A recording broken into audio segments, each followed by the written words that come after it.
Sabe, ficar rico é uma coisa. Agora, continuar rico é outra história completamente diferente. Existe uma habilidade que é crucial, mas que muita gente esquece: a sobrevivência. E é sobre isso que a gente vai conversar hoje, para entender por que a mentalidade que leva alguém para o topo raramente é a mesma que mantém essa pessoa lá. Olha, essa citação aqui, ela praticamente mata a charada. Ganhar dinheiro pode acontecer de 1000 jeitos, muitos deles envolvendo um bocado de risco, de ousadia. Mas para conseguir manter o que foi ganho, as regras do jogo mudam e mudam muito. Essa diferença toda se resume a uma mudança de chave na cabeça. Para ganhar dinheiro, é preciso otimismo, se expor a riscos. Já para manter o dinheiro, o que se precisa é quase o contrário, sabe? Humildade, um certo medo de perder o que foi conquistado e um foco total em sobreviver, não só em ter mais ganhos. E para a gente entender essa diferença na prática, vamos fazer uma viagem no tempo para uma das épocas mais malucas da história financeira. Outubro de 1929. A Bolsa de Valores americana simplesmente desmorona. Milhares de fortunas evaporam, assim, em questão de dias. Era o começo da Grande Depressão, um período de ruína, de desespero. Mas bem no meio desse caos todo, duas histórias bem opostas aconteceram.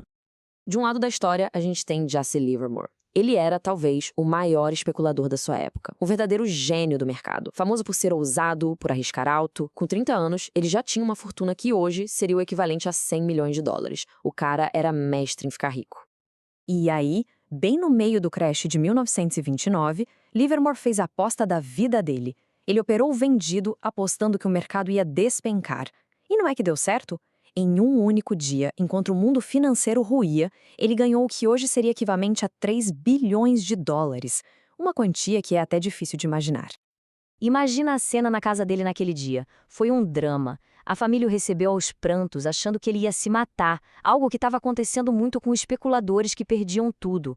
Mas aí o Livermore acalmou todo mundo com essa notícia. Chocante. No meio da ruína geral, ele tinha se tornado um dos homens mais ricos do mundo. Agora vamos ver o outro lado da moeda. Na mesma cidade, um cara chamado Abraham Germansky, um multimilionário do setor imobiliário, teve um destino trágico. Ele também apostou pesado no mercado, só que do lado errado. Esse artigo do New York Times relata o desaparecimento dele. Ele foi visto pela última vez rasgando uma fita de cotações e nunca mais apareceu. Então, em 1929, Livermore era o grande vencedor e Germansky a vítima. Mas o que é realmente curioso aqui é que, no fundo, os dois tinham o mesmo traço em comum. Eles eram brilhantes em ficar ricos, mas péssimos em continuar ricos.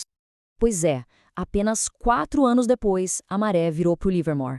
Cheio de confiança depois daquela vitória absurda, ele começou a fazer apostas cada vez maiores, cada vez mais arriscadas. A mesma ousadia que deixou ele rico, agora estava levando ele para a ruína, afundando o cara em dívidas. E aí, vem o paralelo que chega a ser assustador. Em 1933, o The New York Times publicou uma nota quase idêntica à de Germansky, só que dessa vez era sobre o Jesse Livermore. O homem que conquistou o mercado agora estava desaparecido, falido e com vergonha. Ele acabou tirando a própria vida. A história trágica do Livermore e do Germansky nos ensina a lição principal. A habilidade mais importante não é a de acumular ganhos espetaculares, é de sobreviver para poder continuar jogando no dia seguinte. E o que é sobrevivência nesse contexto? É bem simples, na verdade. É a capacidade de se manter no jogo por muito, muito tempo, sem ser nocauteado ou forçado a desistir. No fim das contas, é essa longevidade que faz toda a diferença. O motivo é simples. A mágica dos juros compostos, que é a força mais poderosa para construir riqueza, precisa de uma coisa: tempo. Anos e anos, na verdade. E a sobrevivência é o que garante essa longevidade, permitindo que o tempo jogue a nosso favor. Um exemplo perfeito disso é uma história que pouca gente conhece sobre os parceiros do Warren Buffett. Todo mundo conhece o Buffett e o Charlie Munger, né? Mas tinha um terceiro sócio, o Rick Guerin, que era tão inteligente quanto eles. A grande diferença? O Guerin estava com pressa. Ele usou muita alavancagem e aí durante a recessão de 73, ele foi forçado a vender as ações dele para o Buffett por uma mixaria. Buffett e Munger sobreviveram e prosperaram. O Guerin foi tirado do jogo. Então tá, como é que se cultiva essa mentalidade de sobrevivência? A ideia toda pode ser resumida em 3 regrinhas bem práticas para a longevidade financeira. A estratégia se baseia em 3 pilares: Primeiro, o objetivo principal tem que ser o de se tornar financeiramente inquebrável e não só o de perseguir os maiores retornos. Segundo, planeje já esperando que o plano vai dar errado. Um bom plano sempre tem uma margem de segurança para sobreviver ao mundo real. E terceiro, que é vital, cultive uma personalidade equilibrada, sendo otimista com o longo prazo, mas paranoico com as ameaças que podem impedir de chegar lá. Vamos focar um pouco nesse terceiro ponto, porque ele é a chave de tudo.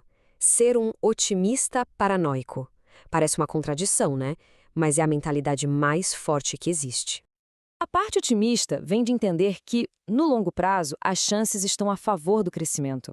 O padrão de vida americano, por exemplo, aumentou 20 vezes nos últimos 170 anos. A trajetória geral é de progresso. Agora vem a parte paranoica. Esse mesmo período de crescimento incrível incluiu 9 grandes guerras, 33 recessões, assassinatos de presidentes, pandemias e mais de 100 quedas de mercado maiores que 10%. Ou seja, o caminho do progresso é cheio de desastres. A paranoia no curto prazo é o que mantém o investidor vivo para conseguir aproveitar o otimismo do longo prazo. E para fechar o ciclo, a gente volta para o Jesse Livermore. No final da vida, ele mesmo entendeu a lição, ainda que tarde demais. Ele percebeu que o sucesso pode ser a semente da própria destruição se não vier junto com humildade e paranoia. O sucesso literalmente subiu a cabeça dele. E tudo isso nos deixa com uma pergunta fundamental para a gente pensar. Qualquer plano, seja de investimento, carreira ou negócio, ele foi desenhado para ficar rico ou para continuar rico? A resposta para essa pergunta pode ser a diferença entre um sucesso que passa rápido e uma prosperidade que dura a vida toda.